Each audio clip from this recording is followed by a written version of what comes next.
Hello, good evening friends. నేనైతే evening స్నాక్స్కి ఈరోజు పకోడీ చేస్తున్నా అండి. ఉల్లిగడ్డ పకోడీ.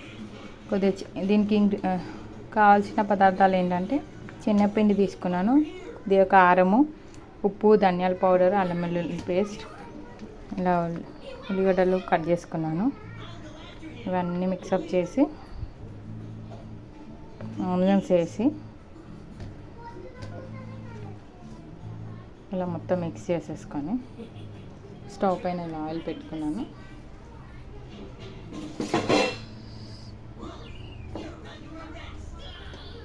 ఇలా మిక్స్ చేస్తున్నాను. ఇలా మొత్తం మిక్స్ చేసుకొని ఆనియన్ పకోడీ చేసుకుంటున్నాను అండి. ఇలా బ్యాటర్ మొత్తం పకోడీకి ఇలా మిక్స్ చేసుకున్నాను. ఆల్రెడీ ఇందులో వేసానండి. పకోడీకి రెడీ అవుతుంది. అంతే అండి, పకోడీ రెడీ అయిపోయింది. చాలా క్రిస్పీగా బాగా అయ్యాయి. Evening snacks ready to eat. Thank you.